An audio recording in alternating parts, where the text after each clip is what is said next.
Welcome back to my channel. কেমন আছো? আশা করি তোমরা সবাই অনেক ভালো আছো। তো আজকে আমি তোমাদের মাধ্যমিক 2027-এর জন্য ফার্স্ট ইউনিট টেস্ট পরীক্ষার বাংলা বিষয়ের সম্পূর্ণ সাজেশনের ভিডিও নিয়ে চলে এসেছি। আজকে আমি তোমাদের যে প্রশ্নগুলো বলবো এগুলো তোমরা ভালো করে করবে, এখান থেকেই পরীক্ষাতে কমন পাবে। এর বাইরে আর তোমাদের কিচ্ছু করতে হবে না। তো চলো দেরি না করে ভিডিওটি শুরু করি। তো দেখো, প্রথমে তোমাদের আমি জ্ঞানচক্ষু যে গল্প, এই গল্প থেকে সাজেশন দেব। তো দেখো, প্রথমে 3 মার্কের প্রশ্নগুলো দেখো। একের দাগে, বিকেলে চায়ের টেবিলে ওঠে কথাটা। বিকেলে চায়ের টেবিলে কোন প্রসঙ্গে আলোচনা হয়েছিল? 2-এর দাগে দেখো, এ বিষয়ে সন্দেহ ছিল তপনের। কোন বিষয়ে কেন সন্দেহ ছিল? 3-এর দাগে দেখো, কথাটা শুনে তপনের চোখ মার্বেল হয়ে গেল। কথাটা কি? তপনের এরূপ অবস্থা হয়েছিল কেন? 4-এর দাগে দেখো, মেসোর উপযুক্ত কাজ হবে সেটা। কার মেসো, তার উপযুক্ত কাজ কি? 5-এর দাগে দেখো, বুকের রক্ত ছলকে ওঠে তপনের। বুকের রক্ত ছলকে ওঠার কারণ কি? 6-এর দাগে দেখো, রত্নের মূল্য জহুরির কাছে, কথাটির তাৎপর্য বিশ্লেষণ করো। তো তোমরা 3 মার্কের জন্য এই 6টি প্রশ্ন করো, 6টি থেকেই কমন পাবে। এবার 5 মার্কের দেখো। একের দাগে, লেখার পর যখন পড়লো গায়ে কাঁটা দিয়ে উঠল তপনের। কোন লেখার কথা এখানে বলা হয়েছে? সেই লেখা পড়ে তপনের গায়ে কাঁটা দিয়ে ওঠার কারণ কি? 2-এর দাগে দেখো, সত্যি তপনের জীবনে সবচেয়ে সুখের দিনটি এলো আজ। কোন দিনটির কথা এখানে বলা হয়েছে? দিনটি সম্পর্কে এই উচ্ছ্বাসের কারণ লেখো। 3-এর দাগে দেখো, গল্প ছাপা হলে যে ভয়ঙ্কর আহ্লাদটা হবার কথা, সে আহ্লাদ খুঁজে পাই না। কার কোন গল্প কোথায় ছাপা হয়েছিল? গল্প ছাপা হলেও সে আহ্লাদ খুঁজে পায়নি কেন? 4-এর দাগের প্রশ্ন দেখো, তপনের মনে হয় আজ যেন জীবনের সবচেয়ে দুঃখের দিন। তপনের এই মনে হওয়ার কারণ গল্পের কাহিনী অবলম্বনে লেখো।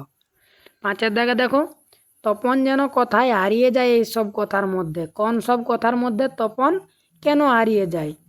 6-এর দাগে দেখো, শুধু এই দুঃখের মুহূর্তে গভীরভাবে সংকল্প করে তপন।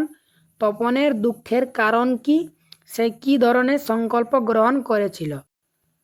তো 5 মার্কের জন্য তোমরা এই 6টি প্রশ্ন করো জ্ঞানচক্ষু গল্প থেকে। এর থেকেই কমন পাবে, এর বাইরে আর তোমাদের কিচ্ছু করতে হবে না। এবার তোমরা তোমাদের অসুখী একজন কবিতা থেকে দেখো। এখান থেকে প্রথমে আমি তোমাদের 3 মার্কের প্রশ্নগুলো বলি। দেখো, একের দাগে, রক্তের একটা কালো দাগ, বিষয়টি কোন তাৎপর্য বহন করে? 2-এর দাগে দেখো, তারা আর স্বপ্ন দেখতে পারলো না, মন্তব্যটি ব্যাখ্যা করো। 3-এর দাগে দেখো, যেখানে ছিল শহর, শহরের কি পরিণতি হয়েছিল এবং কেন? পরের প্রশ্ন দেখো, 4-এর দাগে, সমস্ত সমতলে ধরে গেল আগুন, কি কারণে সমতলে আগুন ধরে গেল? 5-এর দাগে দেখো, নেমে এলো তার মাথার উপর, কি নেমে এলো? এই নেমে আসার তাৎপর্য কি? 6-এর দাগে দেখো, সেই মেয়েটির মৃত্যু হলো না, এই মৃত্যু না হওয়ার তাৎপর্য কি? তো এই 6টি প্রশ্ন করো তোমরা, এই 6টি থেকেই কমন পাবে, আর এর বাইরে কিচ্ছু করতে হবে না। এবার তোমাদের অসুখী একজন কবিতা থেকে 5 মার্কের প্রশ্নগুলো দেখো। একের দাগে, সে জানতো না আমি আর কখনো ফিরে আসব না। কার কথা বলা হয়েছে? কথা থেকে কেন এই না ফেরার কথা বলা হয়েছে? না ফেরার কথা জানা না থাকায় কোন প্রতিক্রিয়া হয়েছিল? 2-এর দাগে দেখো, যেখানেই ছিল শহর সেখানে ছড়িয়ে রইল কাঠকয়লা। অসুখী একজন কবিতা অবলম্বনে শহরের এই পরিণতি কিভাবে হলো লেখো। 3-এর দাগে দেখো, আই আর সেই মেয়েটির আমার অপেক্ষায়, এই অপেক্ষার তাৎপর্য সমগ্র কবিতা অবলম্বনে আলোচনা করো। 4-এর দাগে দেখো, সব চূর্ণ হয়ে গেল, জ্বলে গেল আগুনে, অসুখী একজন কবিতা অবলম্বনে মন্তব্যটি বিশ্লেষণ করো। তো এই 4টি প্রশ্ন তোমরা 5 মার্কের জন্য করো, এর বাইরে আর তোমাদের কিচ্ছু করতে হবে না, এই 4টি থেকেই কমন পাবে। এবার তোমাদের আয় আরও বেঁধে বেঁধে থাকি কবিতা থেকে দেখো। প্রথমে 3 মার্কের প্রশ্নগুলো দেখো। একের দাগে, আমাদের পথ নেই কোনো, এই পথ না থাকার তাৎপর্য কি? 2-এর দাগে দেখো, আমরাও তবে এইভাবে এই মুহূর্তে মরে যাব নাকি? কবির এই ভাবনার কারণ আলোচনা করো। 3-এর দাগে দেখো, আমাদের ইতিহাস নেই অথবা এমনই ইতিহাস, তাৎপর্য লেখো। 4-এর দাগে দেখো, আমাদের চোখ মুখ ঢাকা, আমরা ভিখারি 12 মাস, মন্তব্যটির তাৎপর্য লেখো। 5-এর দাগে দেখো আমাদের শিশুদের সব ছড়ানো রয়েছে কাছে দূরে, মন্তব্যটি ব্যাখ্যা করো। তো এই আয় আরও বেঁধে বেঁধে থাকি কবিতা থেকে তোমরা 3 মার্কের জন্য এই 5টি প্রশ্ন করো, এর বাইরে আর কিচ্ছু করতে হবে না। এবার 5 মার্কের প্রশ্ন দেখো। 1-এর দাগে শঙ্খ ঘোষের আয় আরও বেঁধে বেঁধে থাকি কবিতার মূল বক্তব্য সংক্ষেপে আলোচনা করো। 2-এর দাগে দেখো আমাদের ডান পাশে 10 আমাদের বাঁয়ে গিরিখাত সমগ্র কবিতার পরিপ্রেক্ষিতে এই মন্তব্যের তাৎপর্য লেখো। এই দুটি করো, এই দুটি থেকেই কমন পাবে। এবার তোমরা আফ্রিকা কবিতা থেকে দেখো। প্রথমে 3 মার্কের প্রশ্নগুলো দেখো। 1-এর দাগে বাঁধলে তোমাকে বনস্পতির নিবিড় পাহারায়, বনস্পতির নিবিড় পাহারা বলতে কি বোঝায়? 2-এর দাগে দেখো কৃপণ আলোর অন্তপুরে, কৃপণ আলো বলার তাৎপর্য বিশ্লেষণ করো। 3-এর দাগে দেখো বিদ্রূপ করছিল ভীষণকে, এখানে কার কথা বলা হয়েছে, কেন সে ভীষণকে বিদ্রূপ করছিল? 4-এর দাগে দেখো হাই ছায়াবৃতা, কাকে ছায়াবৃতা বলা হয়েছে, কেন বলা হয়েছে? 5-এর দাগে দেখো সেই হোক তোমার সভ্যতার শেষ পুণ্যবাণী, মন্তব্যটির প্রসঙ্গ নির্দেশ করো। 6-এর দাগে দেখো এসো যুগান্তের কবি, যুগান্তের কবিকে কোথায় আসতে বলা হয়েছে, সেখানে এসে তিনি কি করবেন? 7-এর দাগে দেখো সমুদ্র পারে সেই মুহূর্তে কি ঘটেছিল লেখো। এই 7টি প্রশ্ন করো তোমরা 3 মার্কের জন্য, এখান থেকেই কমন পাবে, এর বাইরে আর তোমাদের কিচ্ছু করতে হবে না। এবার তোমরা 5 মার্কের প্রশ্ন দেখো। 1-এর দাগে আফ্রিকা কবিতার মূল বক্তব্য সংক্ষেপে লেখো। 2-এর দাগে দেখো চিরচিহ্ন দিয়ে গেল তোমার অপমানিত ইতিহাসে, কাকে কথা বলা হয়েছে, কিভাবে তার অপমানিত ইতিহাসে চিরচিহ্ন মুদ্রিত হলো। 3-এর দাগে দেখো উদ্ভ্রান্ত সেই আদিম যুগে কবি আফ্রিকাকে যেভাবে দেখেছিলেন লেখো, এই আফ্রিকার প্রতি উন্নত পৃথিবীর দৃষ্টিভঙ্গি কী ছিল? 4-এর দাগে দেখো মন্ত্র জাগাচ্ছিল তোমার চেতনাতীত মনে, কে কার মনে মন্ত্র জাগাচ্ছিল, এই মন্ত্রের তাৎপর্য কী? এই 4টি প্রশ্ন করো তোমরা, এই 4টি থেকেই কমন পাবে। এবার তোমরা হারিয়ে যাওয়া কালি কলম যে তোমাদের প্রবন্ধ আছে, এই প্রবন্ধ থেকে দেখো, এখান থেকে তোমাদের পরীক্ষাতে শুধুমাত্র 5 মার্কের বড় প্রশ্ন আসে। তো 5 মার্কের আমি যে প্রশ্নগুলো দিচ্ছি এগুলো করো, তোমরা এখান থেকেই কমন পাবে, আর এর বাইরে তোমাদের কিচ্ছু করতে হবে না। তো চলো প্রশ্নগুলো দেখে নিই। 1-এর দাগে দেখো কম্পিউটার তাদের জাদুঘরে পাঠাবে বলে যেন প্রতিজ্ঞা করেছে, এই উক্তির মধ্যে লেখকের কোন মনোভাব প্রকাশিত? 2-এর দাগে দেখো জন্ম নিল ফাউন্টেন পেন, বাংলায় ফাউন্টেন পেন কী নামে পরিচিত, তার জন্ম ইতিহাস আলোচনা করো। 3-এর দাগে দেখো মুঘল দরবারে একদিন তাদের কত না খাতির, কাদের কথা বলা হয়েছে, তাদের খাতির ও সম্মানের পরিচয় দাও। 4-এর দাগে দেখো কলমকে বলা হয় তলোয়ারের চেয়েও শক্তিধর, কার কোন রচনার অংশ এটি, লেখকের এরূপ মন্তব্যের কারণ কি? 5-এর দাগে দেখো সব মিলিয়ে লেখালেখি রীতিমতো ছোটোখাটো একটা অনুষ্ঠান, লেখালেখি ব্যাপারটিকে ছোটোখাটো অনুষ্ঠান বলা হয়েছে কেন, বুঝিয়ে দাও।